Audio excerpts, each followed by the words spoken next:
감사합니다.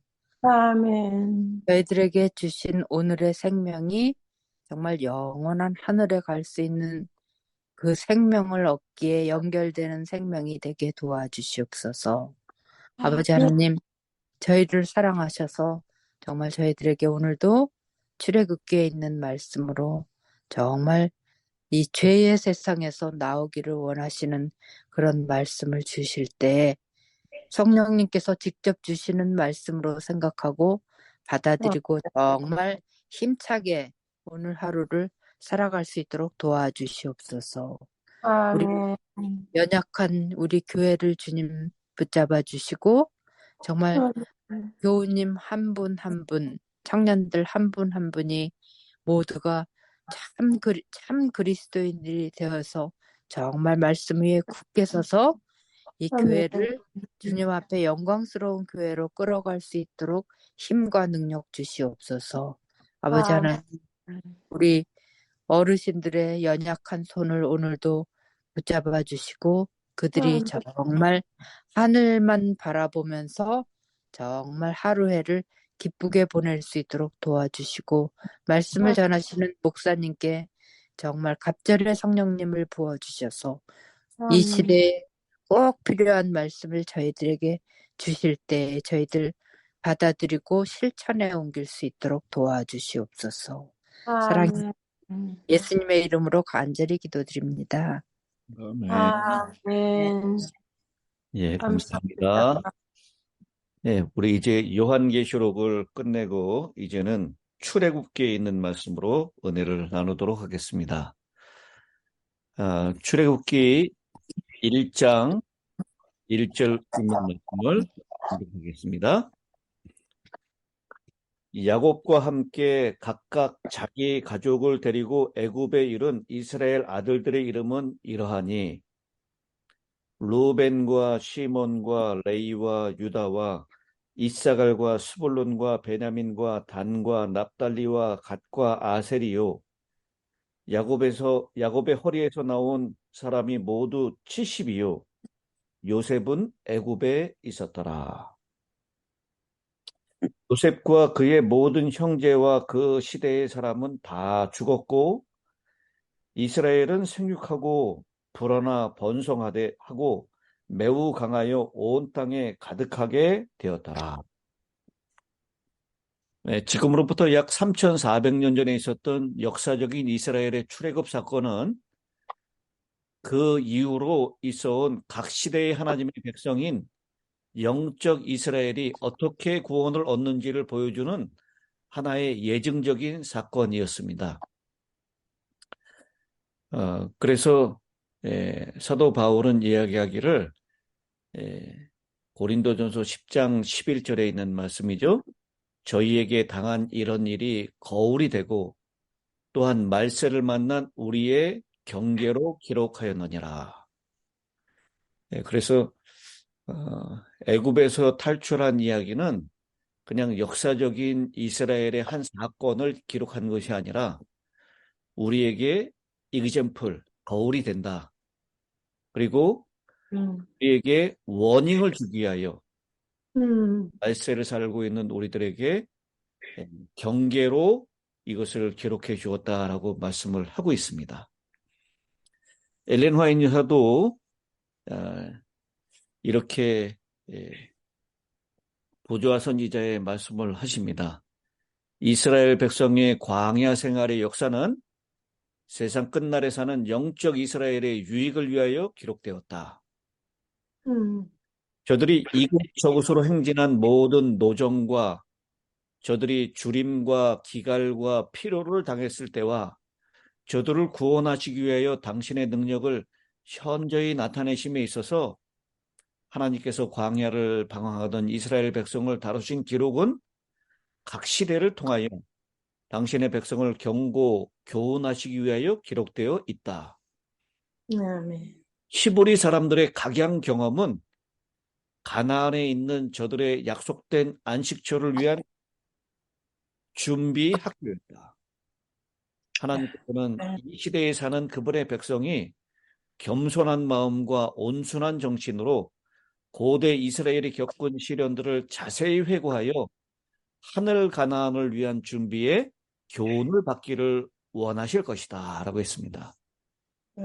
그러니 이 출애굽기를 공부하면서 우리는 그냥 과거의 역사, 이스라엘의 역사다라고 생각하는 것이 아니라 하늘 가나안으로 가고 있는 우리 영적 이스라엘의 여정길에서 하나님께서 어떻게 우리를 도우시고 결국은 구원해 내시는가라고 하는 것을 교훈받음으로 우리도 실족함이 없는 걸음으로 주님 마련하신 하늘 천성 가나안까지 다 들어갈 수 있게 되기를 바랍니다. 아멘. 성경의 첫 번째 책은 창세기인데요. 창세기 1장 28절에 생육하고 번성하여 땅에 충만하라 라고 하는 이 창조의 목적, 하나님의 의지에도 불구하고 인간의 범죄와 그에 따른 끔찍한 결과들로 연속되어 있습니다. 말하자면 창세기는 사람의 측면에서 볼 때 실패로 끝난 것입니다. 여러분, 창세기의 제일 마지막 장 마지막 절, 창세기 50장 26절에 무슨 말씀으로 끝나고 있죠? 요셉이 요셉의 입관. 십세의 죽음에 그들이 그 몸에 애굽에서 요셉이 에서 110세의 죽음에 그들이 그의 몸에 향재료를 놓고 애굽에서 입간하였다가 입간으로 끝납니다. 입관. 이 말씀은 요셉의 장례식을 묘사하는 것 이상의 깊은 함축과 상징이 깃들어져 있는 구절입니다.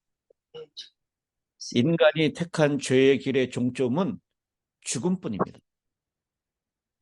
죄의 삭은 사망이요라고 말씀하셨던 그 일이 결국은 인간의 죄로 인해서 결국 입간할 수밖에 없다라고 하는 것을 말씀하고 있습니다. 아이고, 참. 창세기는 애굽에서 입간될 수밖에 없는 모든 사람들에게 구주가 필요함을 다시 한번 확실히 가르쳐 주면서 성경의 첫째의 막을 내립니다. 출애굽기의 막이 오르면서 창세기의 마지막 장면으로부터 약 3세기 반의 세월이 결과한 때부터 무대가 펼쳐집니다. 약 350년의 기간이 지났어요. 누가 죽었습니까? 요셉이? 요셉이 죽었어요. 그리고 요셉이 죽고 난 다음에 약 350년이라는 시간이 흘러가면서 8절에 얘기하고 있는 것처럼 출애굽기 1장 8절이죠. 요셉을 알지 못하는 새 왕이 일어났다라고 했습니다. 여러분, 요셉을 알지 못하는 새 왕, 이 바로가 이제 다시 일어나고 있는데요.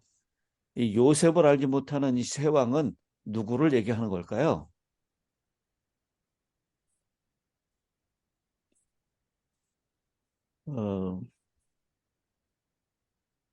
이 요셉이 알지 못하는 새 왕이라고 표현했는데요.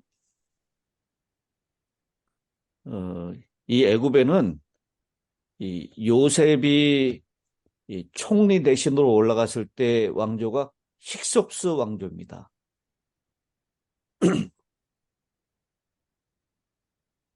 그 애굽에서 있었던 그 왕조가 누구라고요? 힉소스 왕조가 이 애굽의 첫 번째 왕이었는데요.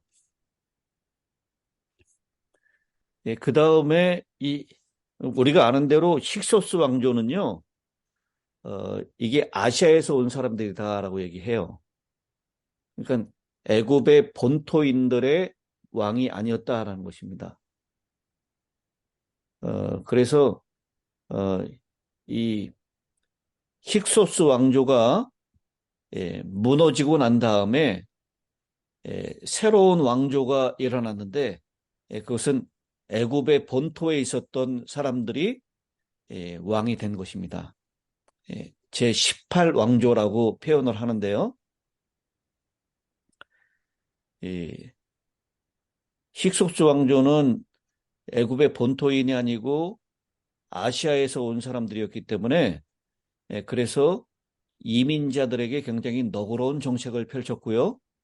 그래서 포로 출신이었던 이 요셉이 그의 탁월한 능력 때문에 비록 이 아시아, 중동 아시아에서 온 사람이었지만 총리까지 올라갈 수 있었습니다.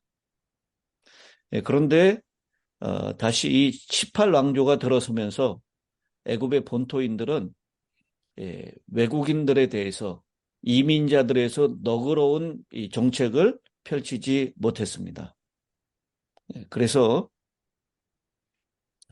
이 히브리인들이 숫자가 늘어나고 거기 표현하고 있죠. 7절에 이스라엘 자손은 생육하고 불어나 번성하여 매우 강하여 온 땅에 가득하게 되었더라. 이 숫자가 점점 늘어난 이 이스라엘 백성들을 향해서 위협을 느꼈고요. 그리고 그들을 아주 가혹하게 다루기 시작했다라는 것입니다.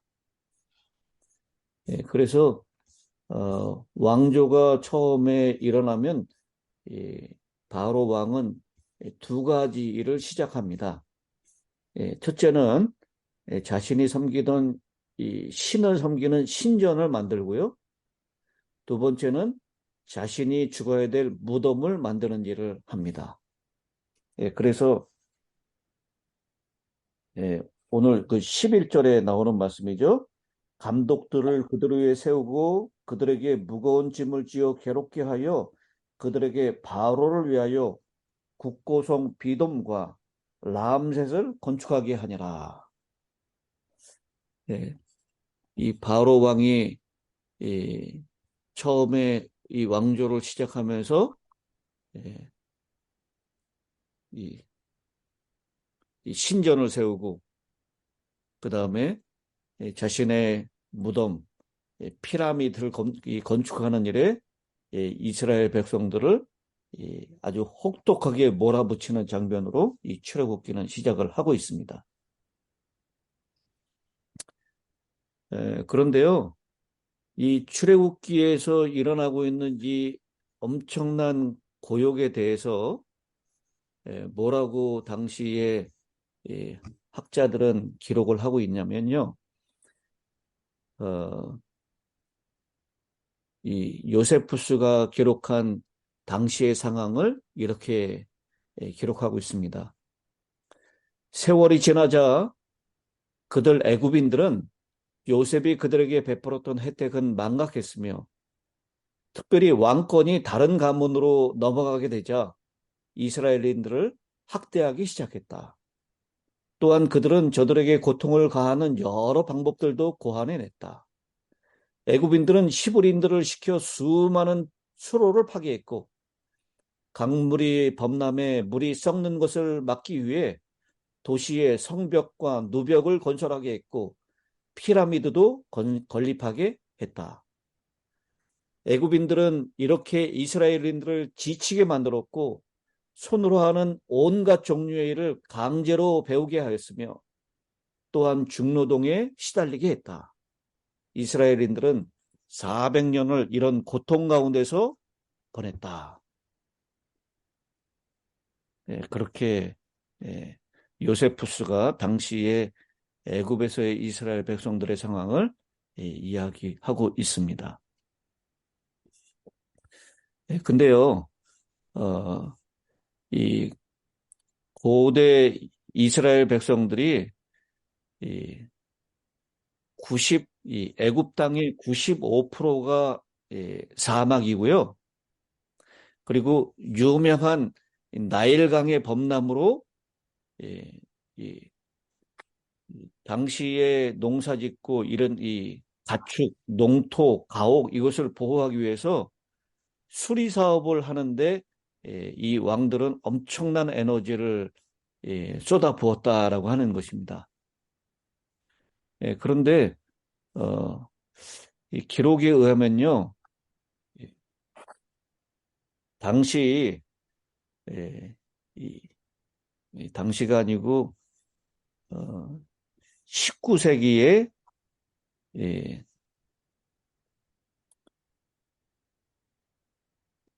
잠깐만요. 제가 꼭 기록을 한번 찾아보겠습니다. 어,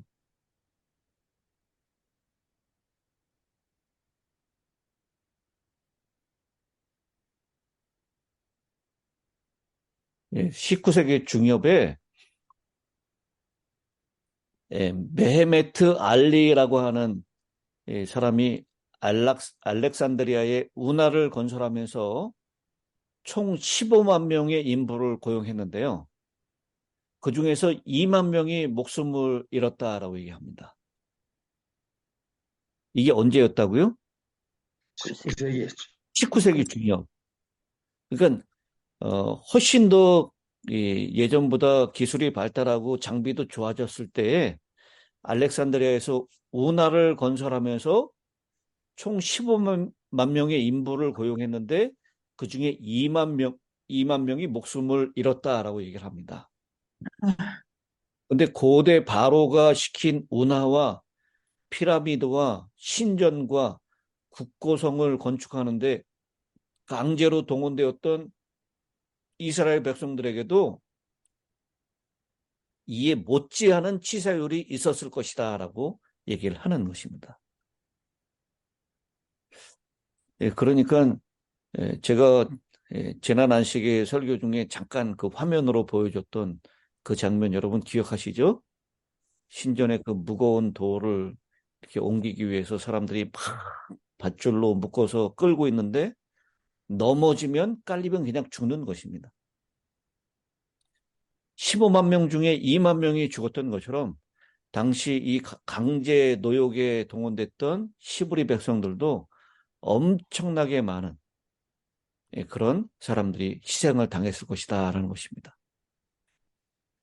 사실 바로는 그들을 희생시키고자 그와 같은 살기 어린 노역으로서 그들을 혹독하게 부렸던 것입니다.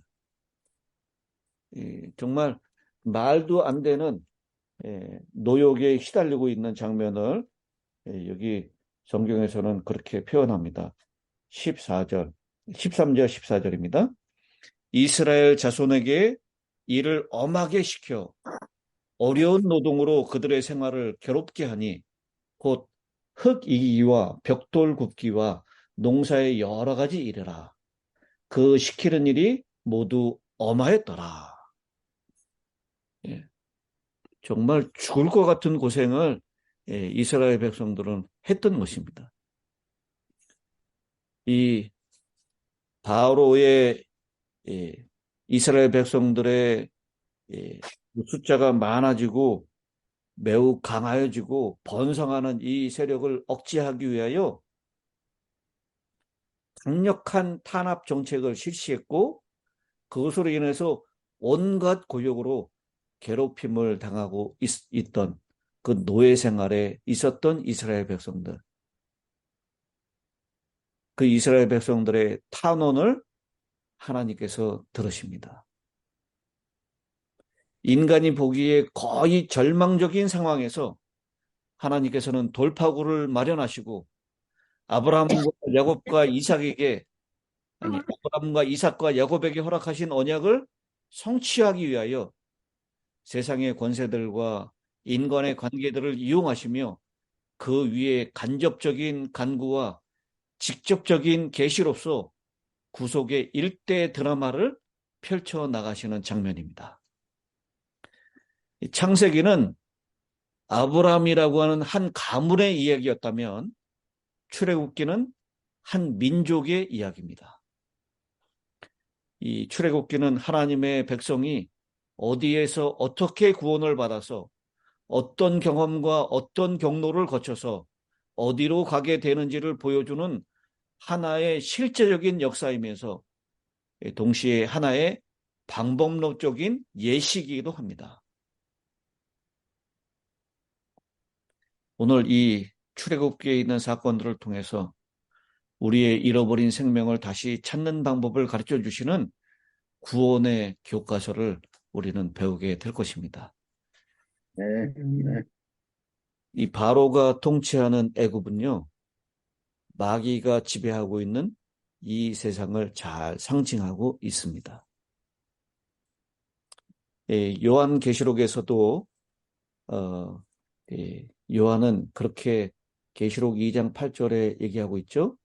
저희 시체가 큰 성길에 있으니 그 성은 영적으로 하면 소돔이라고도 하고 애굽이라고도 하니 곧 저희 주께서 십자가에 못 박힌 곳이니라. 이 세상은 바로 영적으로 하면 극도로 도덕적으로 타락한 소돔이라고 하는 곳. 그리고 하나님을 무시하고 하나님의 율법에 무지한, 그래서 하나님을 끝까지 반역하는 애굽이라고 할 수 있습니다. 이런 시대에 사탄이 세상 임금으로서 이 세상을 주관하고 있다라고 얘기를 하고 있습니다. 요한복음 12장 31절에 이제 이 세상의 심판이 이르렀으니 이 세상 임금이 쫓겨나리라 라고 말씀하셨는데, 이 세상 임금은 틀림없이 사단을 가리키고 있습니다. 그리고 사도 바울이 에베소 6장 12절에 말하고 있는 대로 이 어두움의 세상 주관자들과 하늘에 있는 악한 영들, 곧 사탄의 우두머리들을 지칭하고 있습니다. 그래서 우리는 출애굽기 7장부터 12장에서요, 애굽의 임금 바로가 이스라엘 백성이 떠나가는 것을 얼마나 싫어하고 미워했는지를 볼 수 있게 될 것입니다. 다시 말해서 바로는 하나님의 백성이 구원받는 것을 죽기까지 싫어했습니다. 진짜 문자 그대로 애굽의 모든 마다들과 짐승에 처음 난 것들이 다 죽기까지 싫어하는 것입니다. 10번에 걸친 혹심한 재앙을 받아가면서까지도 이스라엘 백성들을 애굽에 붙들어 놓으려고 했던 바울의 끈질긴 노력에서 우리는 인간의 구원을 방해하는 사탄의 노력이 얼마나 집요하고 강인한 것인지를 실감하게 되는 것입니다. 사탄은 하나님의 백성들이 구원받지 못하도록 죽기까지 방해하고 있고, 하나님은 그 하나님의 백성들을 구원해 내시려고 역사하시고 계시고, 이 모습을 우리는 출애굽기에서 살펴보게 될 것이고, 또 오늘 살고 있는 애국과 같은 이 땅에서 하나님께서 어떻게 우리를 구원해 내실지를 배우게 될 것입니다. 우리 이 출애굽기를 공부하면서 우리를 위한 구원의 놀라운 청사진을 발견하시고, 그리고 비록 광야 같은 생활에서 기근과 기갈과 주림과 고통 가운데서도 하나님께서 우리를 어떻게 구원해 내시는지, 주님께서 그 걸음을 인도하고 있다는 것을 기억하시는, 그리고 주님 인도하시는 그 길을 순종하며 따라가는 우리 모두가 되시기를 바라면서 출애굽기 처음 시간에 말씀을 마치도록 하겠습니다. 네, 네. 이게 마지막 끝기도를 노경훈 장로님께서 해주시겠습니다. 무한히 자비로우시고 은혜로우신 우리 아버지 하나님, 새날 이른 아침에 거룩하신 성령 친히 저희들을 찾아오셔서 깨워주시고, 주님께서 세우신 기름 부으신 종을 통하여 주님의 저희들을 구원하시는 절절한 음성을 우리 심령에 새겨주셔서 감사합니다. 주여, 오늘도 살아계신 성령이 저희들을 아버지께로, 우리 주님께로 이끌어 주셔서 주님과 함께 오늘 하루 승리하는 생애를 통하여 아버지를 영화롭게 하며 우리 주 예수 그리스도의 십자가를 높이며 성령을 기쁘시게 해드리는 사랑하는 우리 모든 성도들 되도록 축복해 주시옵기를 우리 주 예수님의 이름으로 기도 올려옵나이다. 아멘. 아멘.